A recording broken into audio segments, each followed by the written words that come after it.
ये MCM 503 का paper है। MCM 503। What are the different provisions of Companies Act for prevention of oppression and mismanagement? अन्याय एवं कुप्रबंध की रोकथाम हेतु कंपनी अधिनियम में क्या प्रावधान है? Define IRDA. Describe the functions and powers of IRDA. IRDA को परिभाषित कीजिए। IRDA के कार्य एवं शक्तियों का वर्णन कीजिए। What is meant by Competition Act? Explain the main provisions of competition act. प्रतिस्पर्धा अधिनियम से क्या आशय है? प्रतिस्पर्धा अधिनियम 2002 में के मुख्य प्रावधानों का वर्णन कीजिए। Describe the main guidelines issued by SEBI for securities market in India.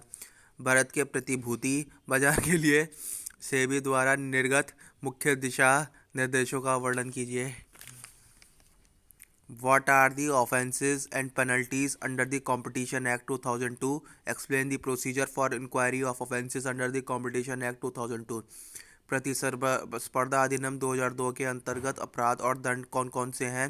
प्रतिस्पर्धा अधिनियम 2002 के अंतर्गत अपराधों की जांच की प्रक्रिया की व्याख्या कीजिए। Section B.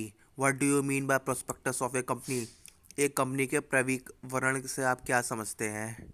What are the circumstances under which an extraordinary meeting of a company may be called? किन परिस्थितियों में एक कंपनी में असाधारण सभा बुलाई जा सकती है? Name any 4 acts for prevention of air pollution in India.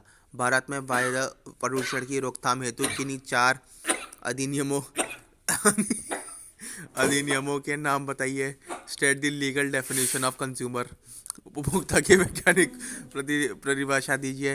What are the qualification to be the auditor of a company. एक कंपनी का खेषण होने के लिए क्या योग्यता है? Write a note on competition commission of India.